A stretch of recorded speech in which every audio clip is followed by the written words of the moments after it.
Yep. Okay, wonderful.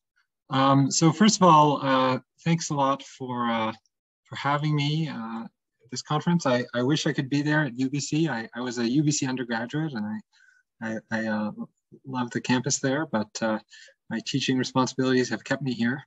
And I should also thank Alex for giving a really nice talk just now that tees up a lot of the that does a lot of the heavy lifting in terms of explaining the background and the motivation for what we're doing. And also was just a very nice, clear, and interesting talk. Okay, so I'm going to talk about this work with Sergey Bravi and Yinchen Liu, which is on the archive and in PRL. And I'll also at the end mention some new related results with those two authors as well as Giuseppe Carleo. So here are my collaborators. So now I'm going to say some things that I think probably don't need to be motivated for this audience. But as my PhD advisor said, you can never aim too low. We're going to be thinking about an n-qubit quantum state and the task of sampling a bit string from its output probability distribution if you measure in the computational basis. And obviously, this is something that is being done today with real quantum experiments like the Google experiment, or for example, the boson sampling experiment where the setup is pictured here. And some of the things that we're motivated by, involve classical simulation of quantum circuits or quantum systems. And of course, that was also discussed in the previous talk. So some of these classical simulation methods can be thought of as tensor network simulations.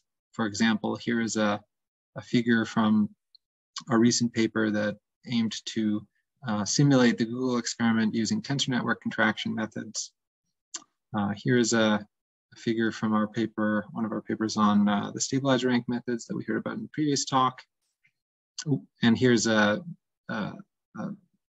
figure which has to do with tensor network simulation of ground states of quantum many-body systems. So I wanted to set up the idea that we might not only be interested in simulating quantum circuits, but also, for example, quantum many-body systems or ground states of local Hamiltonians. And of course, another method that is widely used is quantum Monte Carlo. And those methods have a limited range of applicability, which we might touch upon later in the talk. And as we heard in the previous talk, there is a kind of standard algorithm for reducing the task of sampling. So we're concerned with the sampling task. And there's a standard algorithm that reduces that to what is normally called strong simulation, which is computing marginals or probabilities of a circuit. So this sampling task is often called weak simulation, and it's weak simulation because it's, it can be reduced to this strong simulation task. And so the standard algorithm, which we'll call the qubit by qubit algorithm, involves computing marginal probabilities of the following form. So here we have, the state psi. Can you see my cursor, by the way? Yeah, we can see. Okay, so this marginal probability represents the probability of measuring a prefix y on the first j qubits. And, right. So the qubit by qubit algorithm, which we saw in the previous talk, samples a measurement outcome for each of the qubits, 1, 2, up to n in sequence. And how do you sample those measurement outcomes? Well, you want to sample the value of each bit from its conditional distribution, conditioned on the values of all the previously sampled bits. And the conditional distribution can be computed as the ratio of two such marginal probabilities. Okay, so at every step, you compute two marginal probabilities of this form, and then you sample a bit from the conditional distribution, which is just a simple ratio of those marginal probabilities. So in slightly more detail, here's the full algorithm. So you start with a bit sampled from the marginal on the first bit, pi1 of x1. Then for each of the subsequent bits, j from 2 to n, you sample from the conditional distribution, which is this ratio. And here in this expression, all the bits x1 up to xj minus 1 are fixed. So this marginal probability in the denominator is a number. And in the numerator, there are two that you need to compute, one for xj equals 0, one for xj equals 1. And then you have the conditional distribution of that bit, and then you can sample the bit and move on. Okay, so this has a lot of advantages. One is that it's extremely general. It works, of course, for any probability distribution. It doesn't even use the fact that it comes from a quantum state, or that, certainly it doesn't use any features of the structure of that quantum state. And it uses only a linear number of calls to the subroutine that computes marginal distributions, this so-called strong simulation subroutine. One potential negative, depending on your application, is that these marginal probabilities are hard to compute in general. And actually, most of the tasks that we're going to be talking about in this talk are intractable in one way or another. So the sampling task that we're talking about is classically hard, because in the general case, say for example, psi comes from a quantum circuit of polynomial size, then we believe that sampling from the output distribution can't be performed efficiently on a classical computer. And we know that if it could, then there would be some catastrophes in complexity theory. But it's also true that these marginals, so like we know that you can take this sampling task and reduce it to computing marginals.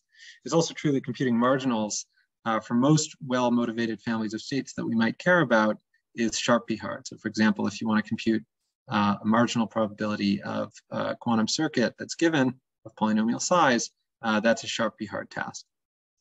So, but faced with this intractability of all the things we care about, we're still going to ask whether or not we can make things more practical. And also, we're just kind of interested in whether or not these reductions exist, and whether or not, what is the kind of like range of, or the variety of reductions that we can find, and maybe some can be more useful than others in different scenarios.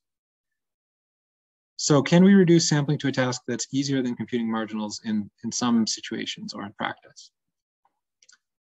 And that was some of the motivation for what we did. So one observation is that the marginal can be thought of as, or reduced to computing exponentially many amplitudes. So if we take this marginal of, the probability of getting y on the first j qubits, we can insert a complete set of states on the last n minus j qubits, this identity here. And then we would get a sum over 2 to the n minus j like n-bit output probabilities of the circuit. So this is one way to think of, if you didn't want to compute marginals, but you wanted to compute n-bit output probabilities, well, you could reduce sampling to computing 2 to the n minus j of those. And we are wondering whether or not we can reduce our sampling task to computing a small number of these n-bit output probabilities rather than marginals. And one observation is that it's actually not going to be possible without some additional assumptions on like the state, for example, because it's easy to come up with examples of states where even if you're given an oracle that, you imagine the oracle is like a black box and you give it a bit string Z and it tells you, the probability of measuring Z. So let's say you have an oracle that lets you compute output probabilities of the state you want to sample from. You still won't be able to efficiently sample. So one example is like, suppose the state that you care about is actually just a computational basis state, but you don't know which one it is. So you have this oracle and you give it an X and it tells you the probability of X is 0. The probability of X prime is 0. And you keep plugging in states and the probabilities of your guesses is always 0 until you land on the actual computational basis state that's hidden by the oracle, which is Z. And so like, it's clear that this is kind of like searching for a needle in a haystack. So the sampling task actually requires you to produce the hidden state Z, whereas the oracle that lets you compute the probabilities of any given bit string is not really helping you solve that problem. So similarly, or maybe a less artificial example would be like a classical Gibbs distribution, where you can compute the relative probabilities of any two configurations, but it's in general hard to sample from the output distribution. Okay, so that is one way to motivate the task that we consider, which is we want to start from, this task of our goal is to sample a bit string from the output distribution of a state. And actually, our goal is going to be just an efficient reduction to the strong simulation task of computing n-bit amplitudes. So here, we're not talking about marginals anymore, we're talking about n-bit amplitudes. And for the, as we discussed, this is not going to be possible unless we consider special families of states and exploit their structure somehow. And so in this talk, we're going to focus on two special families of states. The first are output states of quantum circuits, and the second are ground states of local Hamiltonians. So are there any questions at this point about the setup or the motivation?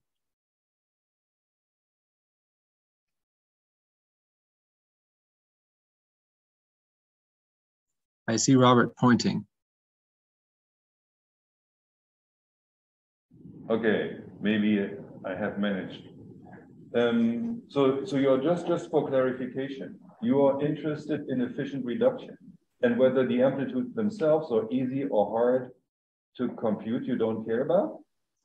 Yeah, that's right. I mean, ultimately we care, but we are focusing on the reduction because, well, I don't know. That's just what we did. We focused on the reduction, and then we found, I will give some examples where the amplitude is efficiently computable.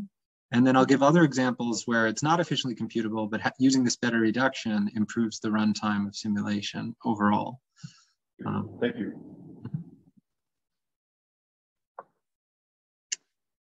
Okay. So let's start with output states of quantum circuits. And here I'm just going to tell you, well, basically we have a very simple algorithm, or a very simple reduction in this case, which doesn't seem to have been exploited in previous work, and does appear to lead to some improvements in classical simulation of quantum circuits. Okay, so the key thing that I want to tell you about is just the following. So, suppose that we have two states, psi and psi prime, so psi prime and psi. And to get psi, you just apply V, which is a 2-qubit unitary, to psi prime. Okay, so, you think this is the input psi prime, and then you apply V, and then you get psi, okay? Now, you can ask, like, suppose that we've already solved the problem of, suppose we already have a sample from the output distribution of psi prime. Suppose we're given a y that's sampled from this distribution. Can we process that sample in some way to get a sample from the output distribution of psi, this p of y over here? Okay, so is there a unitary update rule for sampling? Like, can we update the sample from psi prime to get a sample from psi, which is obtained by applying a unitary? And it turns out that there is a very simple unitary update rule that does this task, and it's extremely simple, and it can be chained together to simulate a quantum circuit. Okay, so what is this update rule? And I'm going to tell you the whole thing. So just as a reminder, I have up here in yellow the definition of P prime and P. And remember that we are going to sample from P, but we get to start with the sample from P prime. So let's let X be the sample from P prime that we get to start with. So X is an n-bit string. So we can write it as x1, x2 up to xn. And the algorithm, we're going to start by just fixing all the bits that are outside the support of the unitary V. So remember, V is a 2-qubit unitary. Let's assume it acts on the first 2 qubits. So we're just going to fix all of these bits x3 to xn and not, agree to not change them, okay? And then, of course, there's 4 possible bit strings that if we're fixing those bits, we could consider. And so let's call them x00, x01, x10, and x11. And these are just the bit strings where we attach the prefix, 0001, 1011 to the bit string x3 to xn. And what we're going to do is we're going to randomly choose one of these 4 strings, and we're going to choose them according to their relative probabilities in the distribution P. So to do that, we need to compute the probabilities of these 4 bit strings using our, remember that we're doing a reduction to the task of computing probabilities. So we're allowed to compute probabilities as a subroutine here. And that's what we're going to do. We're going to compute these 4 probabilities. And then we get then we normalize them by their sum. And we get we want to just choose one of these 4 bit strings according to their relative probabilities. And that's the whole rule. Okay, so that will work. And why it works uses the fact that V is unitary. Okay, so I'm going to show you why it works. And the reason is very simple, and it just uses the fact that V is unitary. So let's see. So what is the probability of getting some bit string Y at the output of this algorithm? Well, we have first, a probability that the initial sample X it has to agree with Y on the bits X3 to Xn, or we're never going to get Y. So we have to first compute the probability that X is one of these 4 strings that agrees with Y on all the bits 3 through N. And then we have to multiply that by the probability of getting Y given that input X, okay? So, or the probability to sample Y in the update step. So this first probability of of starting with a bit string that's consistent with Y on the first 2 bits, sorry, on the last n-2 bits, well, that's the sum of these 4 probabilities: the p prime of y00, p prime of y01, p prime of y10, p prime of y11. And then the probability of sampling Y, given that you started with a bit string X that was consistent with Y on the last n-2 bits, well, that's just the relative probability of getting Y in the distribution over these 4 bit strings, y00, y01, y10, and y11 according to P, because you're sampling according to P in this update step. And you'll notice that this thing, well, we have a numerator with a parenthesis here that has P primes, and a denominator with the same expression where P prime is replaced by P, and we'd like to cancel those, because then we'd be done and would show that the sample is sampled according to P. But the key is that because V is unitary, what is this expression, this sum of 4 terms? It's the marginal probability of getting the string x3 to xn on the last n-2 bits. So because V is unitary, that marginal is the same for P prime as for P. So the 2 parenthesized expressions here are equal because V is unitary. Okay, so if you didn't process that in real time, this is recorded. So it takes maybe a couple minutes to process it, but I assure you that it really is that simple. Okay, so if we string this together in a we use it for every gate in a circuit, then we get what we call the gate-by-gate algorithm, where the pseudocode is written here, and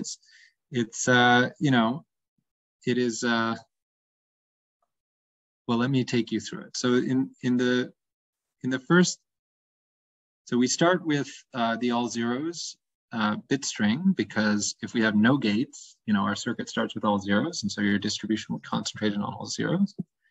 Then for each time step from 1 to m, where m is the number of gates in the circuit you want to simulate, for each of those gates, you do this unitary update step that I just described. And each of those steps involves computing 4 output probabilities. And they're not marginals, they're output probabilities and the output probabilities in the teeth step are it's an output probability of a subcircuit consisting of the first t gates of the circuit to be simulated. So in total, to run this algorithm, you need to compute at most 4 times m amplitudes or output probabilities. Here, m is the number of gates in the circuit. And each of those output probabilities or amplitudes is prepared by a subcircuit of the given circuit, and we don't ever compute marginals. So this is a different way to reduce weak simulation or sampling to strong simulation or computing output probabilities or marginals. In this case, we never need to compute marginals. And it's not hard to see that this algorithm can also handle gates which are classically controlled on intermediate measurement outcomes. If you have such a gate, remember that at each step you have a sample from the distribution obtained by measuring the first, t-1, the state prepared by the first t-1 qubits. So if you have a gate that depends on that measurement outcome, you just apply the appropriate gate because it's like you measured, and you can just control on the bit string that you have in your hand. And that will work to simulate classically controlled measurement, or classically controlled gates. And it's also possible to show that this algorithm is robust to a certain type of error so in other words, if instead of being able to compute amplitudes of the state prepared by the subcircuit,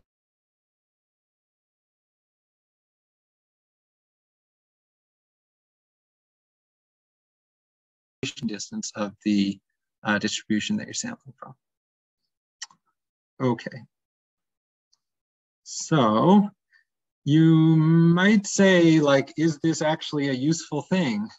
Because, it's just a reduction. And if you were to replace the marginal-based reduction with this reduction, do you ever get an advantage? Or is this just an academic exercise?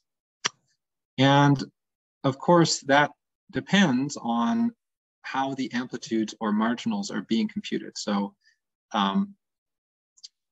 but one reason to be optimistic that it might help is, Alex mentioned this doubling that happens when you compute marginals.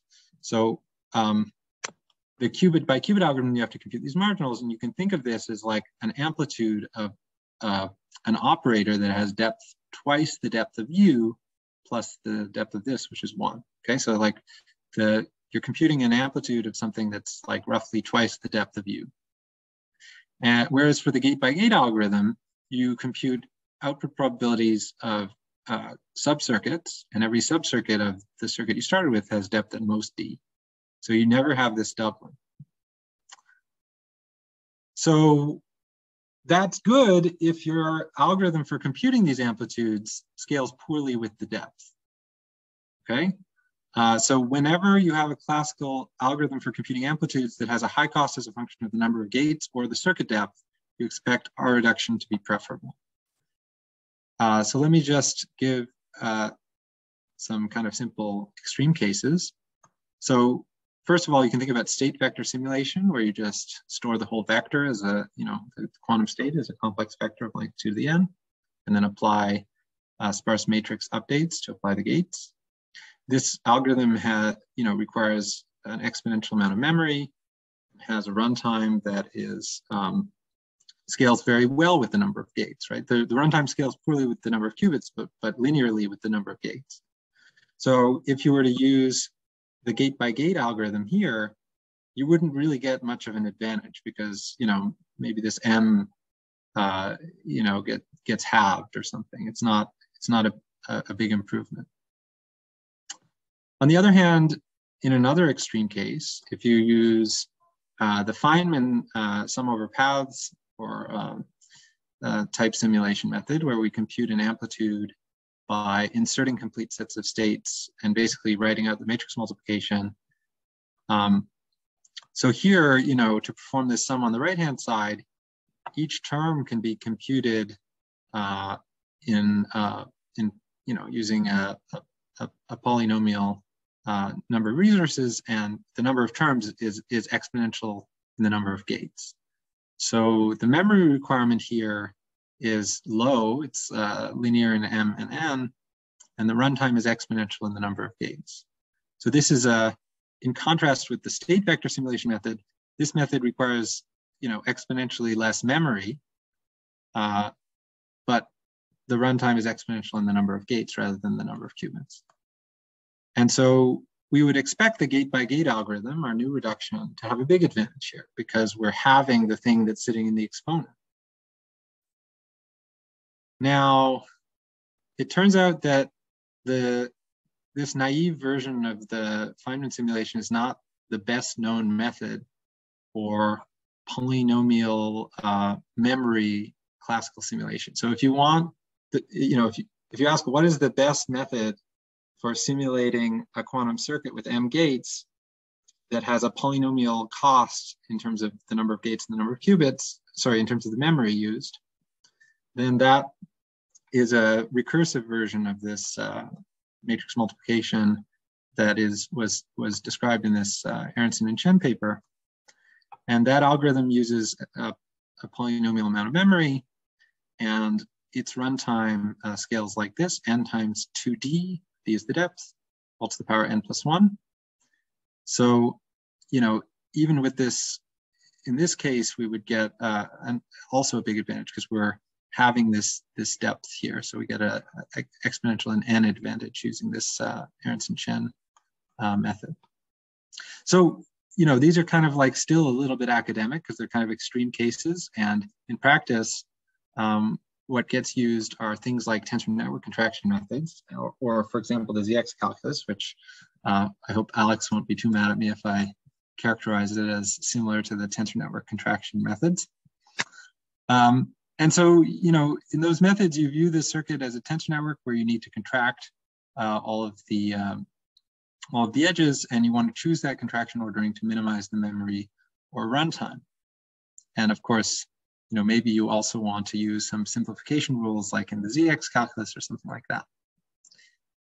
And so, like, for example, you could take this circuit and contract everything in the yellow, contract everything in the orange. You get a tensor network like this. Then you could contract everything here, and then you get one single tensor, and then you compute the amplitude you care about. And the runtime and memory requirements of these methods depend on the connectivity of the circuit and the chosen contraction ordering. And based on kind of our our understanding of those extreme cases that I mentioned, we might think that the gate-by-gate algorithm should accelerate this type of classical simulation when memory is limited, because we saw that for the memory limited versions of classical simulation, those have exponential costs in the number of gates. And so we would think that that would also help in these more practical scenarios. But you can ask, like, if you actually deploy some kind of heuristic tensor network contraction algorithm to an actual circuit, like, does it help? And to look at this, we used this tool called Cotengra, which is due to Johnny Gray. And it's a software package that can optimize the contraction ordering and estimate the contraction. It can also contract tensor networks, but one of its features is that it can estimate the contraction runtime, the number of flops required to contract a tensor network, without actually doing the contraction. So that's a nice feature because it means you can get an estimate of the runtime of doing a contraction without actually doing it, which means you can sort of figure out runtimes for larger circuits than you can actually simulate. And so,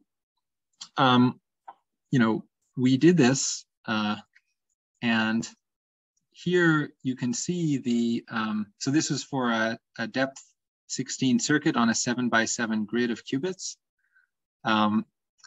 And when you, here on the top, the columns are basically the limitation on the memory, because in Cotengra, you can actually limit the memory, the maximum intermediate tensor encountered during this contraction. You can say, I'm only willing to store a tensor, that's the size of 29 qubits. So, or I might, over here, it's like 35 qubits worth of memory, right? So so you can see that we're sort of limiting Cotengra to say, I'm only willing to store a 29 qubit operator. Over here, I'm only willing to store a 35 qubit operator. And you can see that, so in this row, we have the flop count of the gate-by-gate algorithm. In this row, we have, the log of the flop count. In this row, we have the log of the flop count of the qubit-by-qubit algorithm. And here we have the ratios of those two flop counts. And you can see that when the memory is limited more, so moving to the left, the advantage of the gate by gate becomes quite large. Like here, the advantage of gate by gate is a overall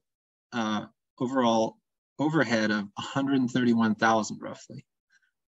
As the memory that we're willing to store increases, that advantage lowers, which is consistent with our idea that the gate by gate method helps when memory is limited. Okay. And in our paper, we also describe some other applications of this gate by gate algorithm, such as to the stabilizer rank based simulators.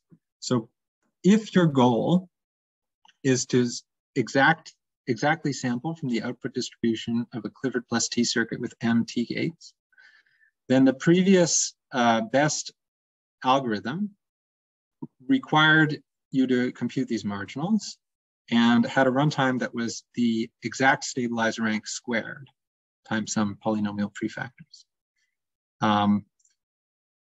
Now that exact stabilizer rank squared could be improved to linear in the exact stabilizer rank if you only wanted a sample that is from the approximately sampled from the distribution.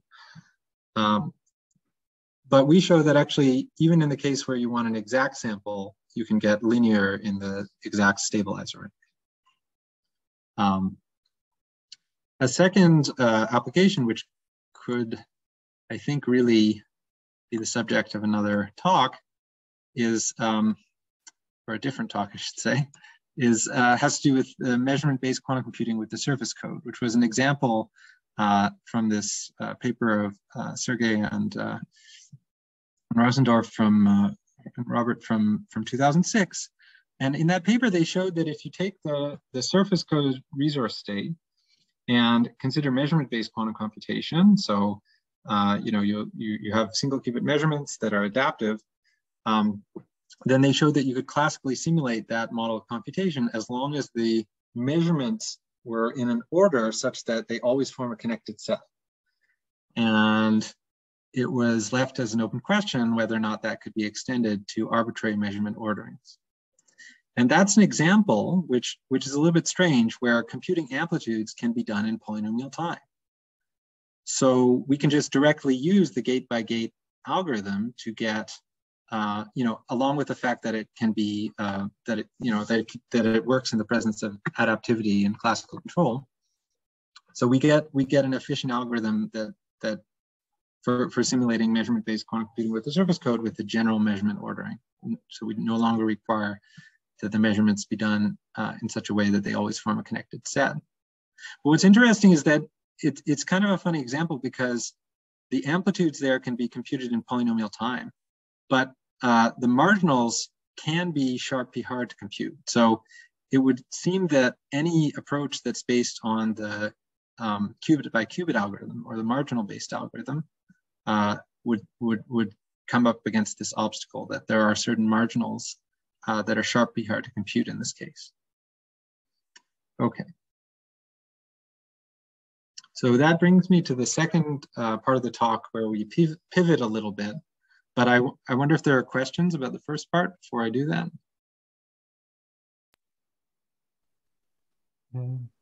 Yeah, I have a question. I couldn't quite find the hand raising thing. Oh, sure, go ahead. But for the tensor network benchmarks where you were doing the gate by gate approach, were those dense circuits of that depth that you gave? I mean, are you doing kind of a gate everywhere, or was that 16 gates deep? No, yeah, so it's depth. No, it's not 16 gates. It's depth 16 on a 2D grid. So, I think it's like, you have 4 layers, right? If you want to, so if you think about like on a 2D grid, what can you do in one layer? I think we use the I think we organize. I mean, I have to ask Calvin who did these, or Yun Chen who did these numerics, but I believe it's, in every layer you apply the maximum number of disjoint gates that you can. Right. Okay. Cool. Other questions?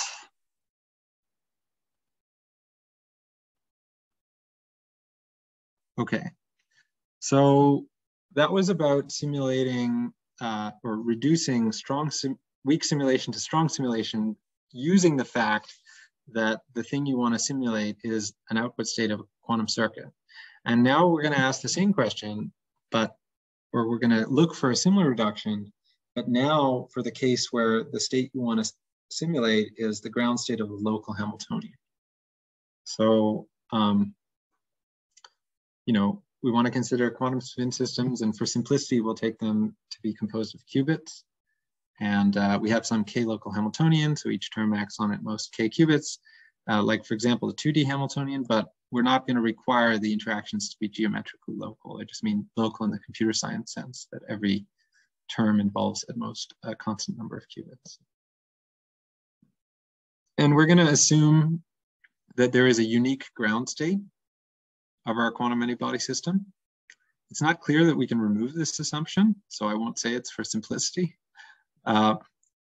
We're going to assume that the spectral gap of the Hamiltonian is at least an inverse polynomial function of n. So for example, it can't be that you have an exponentially small gap as a function of system size. And then we're going to ask the question is, you know, this is a pretty general family of Hamiltonians. Is there an efficient reduction from sampling the output distribution to computing amplitudes? And you might say, why would you ask this question? Like maybe, you know, David, like your research sometimes talks about ground states and sometimes quantum circuits, but aside from that, there's no connection. But that's not true. In this case, there actually is you can think of this problem as being harder or more general than the one we already answered.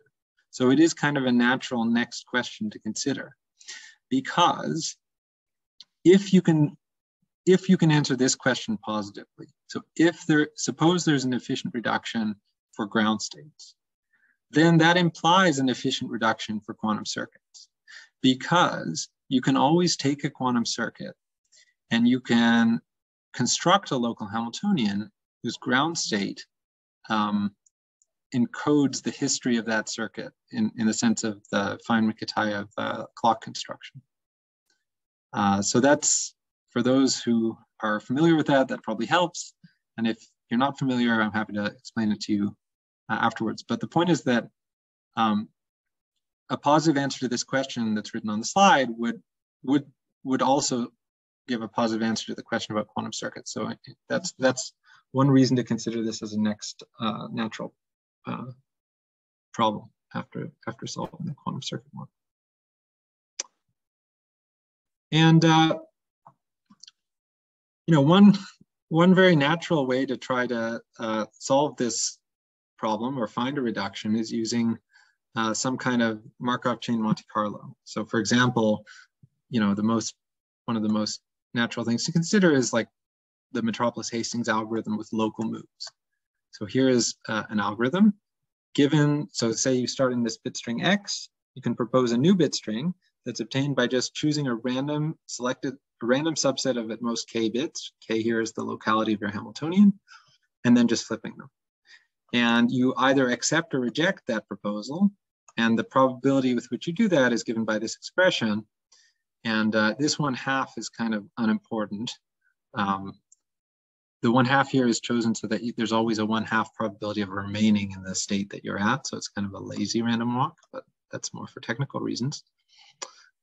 So this is kind of a standard algorithm, and it's well known that if you design the proposal and acceptance this way, then you will converge with enough steps to the distribution that you care about. And it's good because it requires only computing 2 amplitudes to do each step, and it will converge. So this has the right flavor for the kind of thing we're looking at. The only problem is that in general, it seems hard to bound the number of steps to guarantee convergence. And, you know, I mean, certainly, well, okay, yeah, that's all I'll say for now. And we do, however, prove that this Metropolis-Hastings converges for ground states under two conditions, one of which is quite mild. So this is the mild condition. It says that that if you look at, so here X naught is the initial state of your Markov chain. So that's the state you start in. And what this says is that the initial state can't have like an outrageously small probability. So actually, this condition allows the probability to be exponentially small, or even like an exponential of a polynomially small, but it can't be like doubly exponentially small, for example. Okay, so this is a pretty mild condition, because if you choose, for example, a random, well, okay, you can reason through why it should be mild, but the second condition is not as mild, and it has to do with this thing that we call the sensitivity parameter, which is defined as follows. If you think about this matrix element as just kind of, and there should be an absolute value here surrounding this expression. But this matrix element basically restricts you to X and Y that are connected by the Hamiltonian. And what this says is that the ratio of probabilities or amplitudes of any two states connected by the Hamiltonian is not exponentially large, because we're restricting the sensitivity parameter to be at most polynomial. So what it says is, if you're at some bit string with some, and then you flip a small number of bits, like at most k bits, because the Hamiltonian connects things that are at most k bits apart, then you don't end up at another bit string that is either much more likely or much less likely in the upward distribution. And we proved that the Metropolis-Hastings algorithm samples a distribution that is epsilon close to the ground state distribution. And under these two conditions, the algorithm is polynomial time. Okay, so here's the actual runtime, but you can see it depends on the spectral gap fairly mildly. So this is 1 over the gap. So we assume that the gap is going to be inverse polynomial. So this is a polynomial prefactor. We have n to the k is a constant, the locality of the Hamiltonian. Then we have the sensitivity, and we are assuming that it's at most polynomial. And then these kind of like log factors that depend on the error and the starting state. And I'm going to skip over the sketch of the proof, but it's not very complicated. But then, of course, you're going to ask, like, well, what about the sensitivity thing? Can we actually bound it in any interesting cases? And why is it helpful to bound things in terms of a thing we can't compute? And well, and I think I'm actually already out of time. Is that how am I doing? I think we may have started a little bit late, but can someone give me some? I can finish in any number of minutes between 0 and 10, say. So. You can always blame it to the AB. We had difficulty, and that should give you some extra time. Okay, thanks, Robert. So sign problem-free Hamiltonians are an important family that arise in physics, and also, they're important because of their connection to classical simulation using probabilistic methods. And these Hamiltonians are just defined by the fact that they have real matrix elements, and the off-diagonal matrix elements are non-positive. And there are lots of examples of these in physics.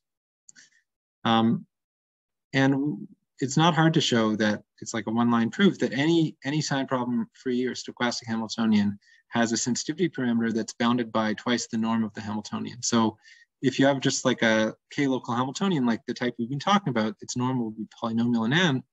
And so this method, the Metropolis-Hastings will converge in polynomial time for any such Hamiltonian.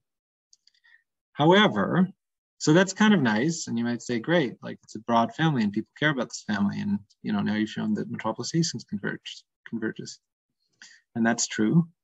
But there's a kind of big however, and the however is that it was already known that for stochastic Hamiltonians, there's a reduction from sampling to computing amplitudes.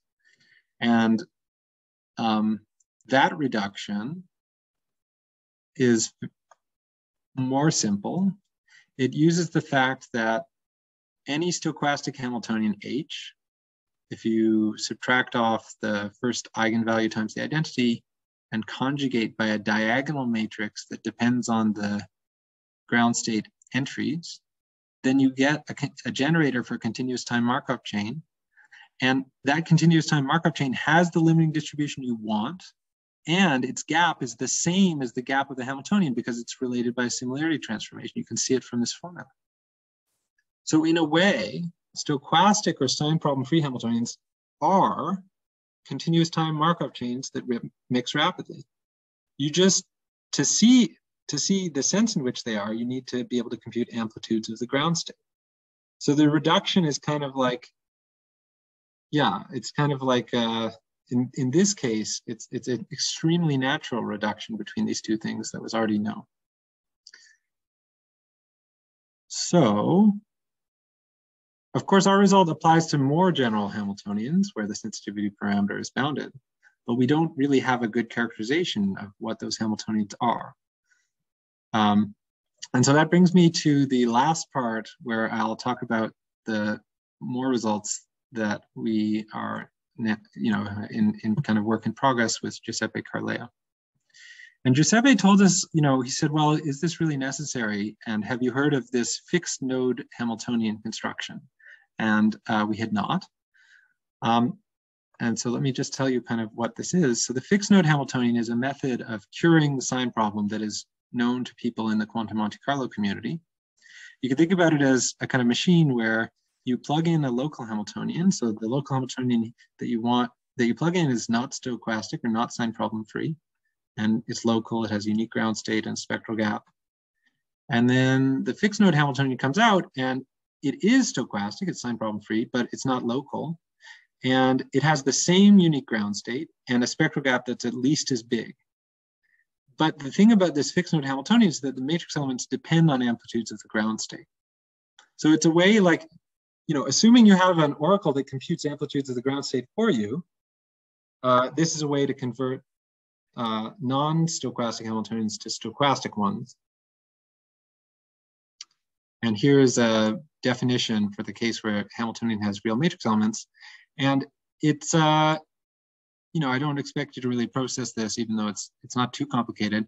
One thing you'll notice is that the fixed node matrix elements on the diagonal are a little bit more complicated, but on the off diagonal, they're actually just a subset of the matrix elements of the Hamiltonian. So some of them get set to 0 and others don't, according to some set, S plus and S minus. So on the off diagonal is just a subset of the matrix elements of H. And on the diagonal, you have this funny thing where the diagonal matrix elements can actually be very, very large. For example, if this ratio of ground state amplitudes is large. So again, it's kind of sensitivity-like here. So if you do this procedure, starting from a non-sign problem-free Hamiltonian, you get one which is sign problem-free, but it could have a very, very large norm. And you remember that we have you could apply this Metropolis-Hastings thing that works for sign problem-free, but the runtime of that, remember, depends on the sensitivity parameter, which is upper bounded as a function of the norm. So this doesn't seem to solve our problem. However, we are able to use the continuous Markov chain-based reduction. And it's, I'm not going to say too much more about this, but the diagonal matrix elements of the fixed node Hamiltonian still cause some problems. And as of now, we do get a polynomial time reduction in this general setting, but only if we're given a warm start for the Markov chain, by which I mean kind of like an NP witness, if you like a good bit string. And you can check whether or not the bit string that you're given is good. And that's all I wanted to say. So yeah, I mean, just to summarize, we gave polynomial time reductions from sampling to computing amplitudes for the case of quantum circuits or ground states of local Hamiltonians. And there are a number of open questions, and I'll just stop there and let you ask me some questions.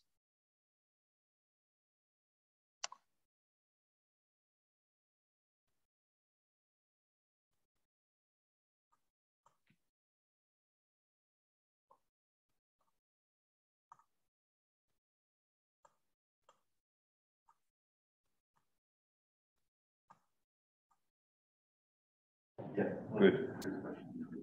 Good. Oh. Okay, maybe we'll start with questions in the chat if anyone has any.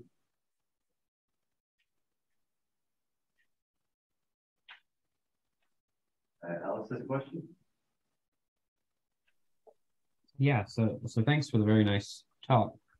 So you were motivating this Hamiltonian case by saying that it's kind of stronger than the circuit case. Basically, there's a standard construction where I can get a Hamiltonian out and I can also solve the circuit problem. Yep. Is there any sense in which this Metropolis-Hastings thing is somehow a stronger version of one of those techniques that you gave before for circuits? I don't think, no, well, I think it, so there's a question of whether or not you can bound the sensitivity parameter for circuits, and that I don't know. So already I don't know if it works if you just apply that Metropolis-Hastings to circuits, but if it did, it still wouldn't be as good as the gate-by-gate algorithm, because when you do the simulation, so first of all, the runtime bounds are worse, but second of all, when you encode the circuit into the ground state of a Hamiltonian, roughly 1 over m, if you sample from that ground state, you have to do a little bit of post-selection to get the output distribution of the circuit. So you would sample from the ground state, and roughly 1 over m of the time, you would get a sample from the circuit, and you would know when you get the sample. So there's an overhead of the number of gates, which is, comes from this Feynman-Kitaev thing, because the Feynman-Kitaev thing is like a uniform distribution over like partially completed circuits up to, for t from 1 to m. So you only want the one that corresponds to t equals m. So you have to post-select on the clock register being t equals m. So I think there's, it's not likely that you get a better quantum circuit simulation from the second thing, but it does seem like, well, I don't know. It seems like a natural next problem to me. And also it seems like you might care about doing this if you were, for example, doing tensor network simulations of ground states or something like that. Thanks. Sergey has a question. Yeah, so when you mentioned in the end the notion of a warm start, is it an equivalent thing of saying that you have this guiding state from Browiter-Hall's kind of earlier work? No, it's not. I don't think. I'm pretty sure. So no, we just mean that you need a bit string. So it's actually, we just mean you need an NP witness, like a bit string, not an actual description of a state, or it doesn't need, and actually it's really for kind of technical reasons. We end up with a continuous time Markov chain with, that is rapidly mixing. But the issue is that you need to simulate the continuous time Markov chain has in its generator matrix very large matrix elements. So you can think of it as like you only need to run this thing for continuous time, which is polynomial. But because it has large matrix elements, you might be making like loads of transitions in a very small interval of time.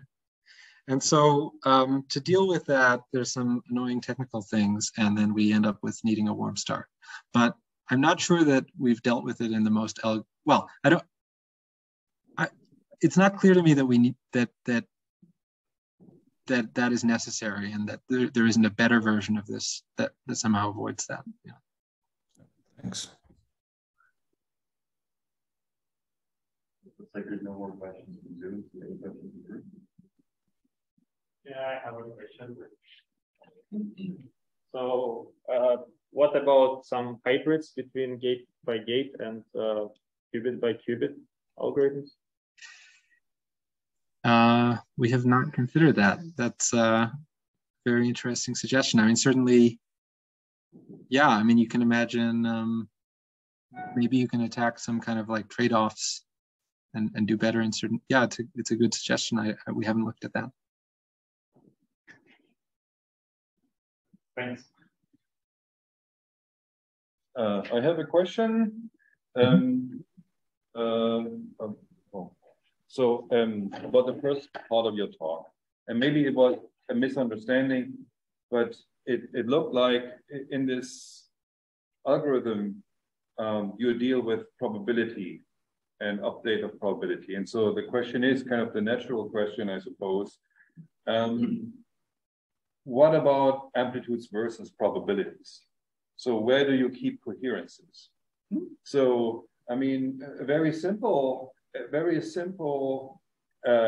example where you could demonstrate your algorithm would be the situation where you have just a single qubit and just a bunch of rotations. Say you start with an X eigenstate and then have a bunch of rotations about the Z axis, and then you measure X, something like this. Yeah. So where some rotation angle continuously builds up. And so I'd like to know, to the extent that can be explained without a board, how do you keep track of the coherences in your formalism? Yeah, that's a good question. So let me, so the point is that, you know, at every stage of this algorithm, maybe this isn't really necessary, but I'll go back to the slide if I can find it.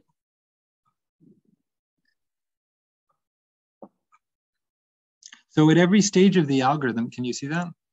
Yes. Yeah, at every stage of the algorithm, you have a sample, which is from the probability distribution, but then you compute the probabilities of the 4 bit strings that are your candidates to move to in the output state of the true circuit evaluated up to the first T gates.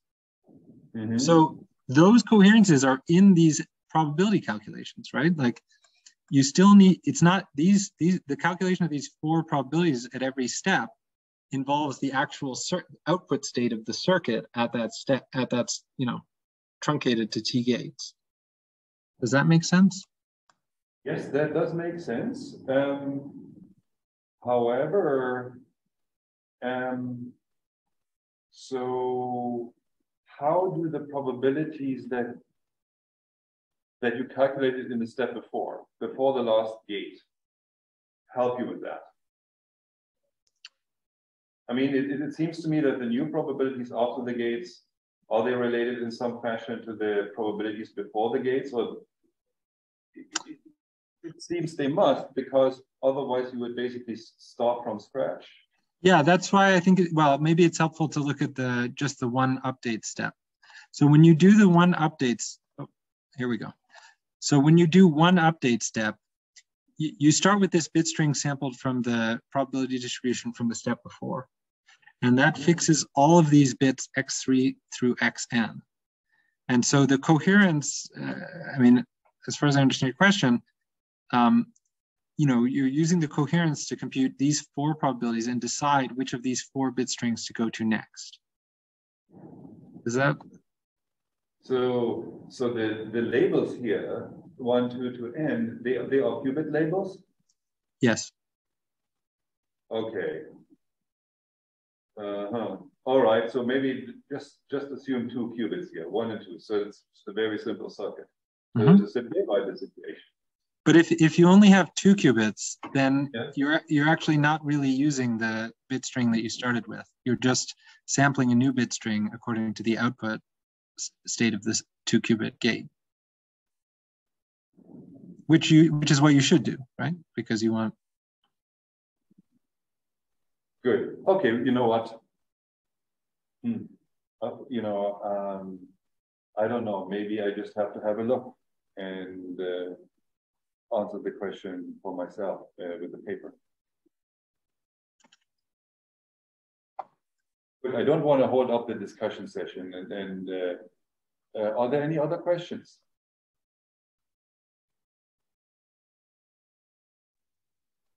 Yeah, I just had one more comment now that I'm staring at the slide. Maybe it's kind of a minor thing, but I in this algorithm that you proposed, I guess you always start at the all 0 string, right? Because that's you're starting at all 0. So if I sample from that distribution, I just get 0 100% of the time.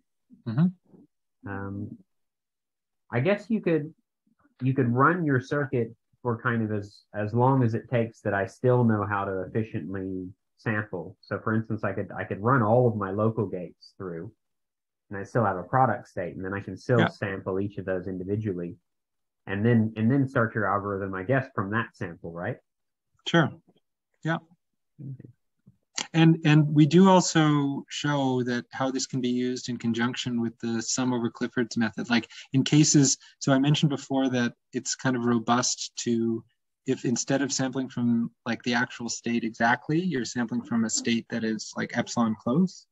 So in those approximate stabilized rank methods, that's the situation. And, you know, so this can help with some of those prefactors in the approximate stabilized rank methods. Is this all written up? I don't remember what you put up stuck on your last slide. Oh yeah, so everything up to the part where I started talking about the fixed node Hamiltonian is in our PRL paper and the supplementary material, but it's really on the archive, right? So everything is in that archive paper, and then the new stuff about the fixed node Hamiltonian is work in progress. Cool.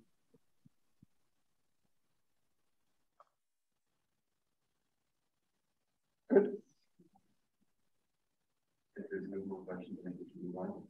So maybe we can thank the speaker again. Thanks very much for having me.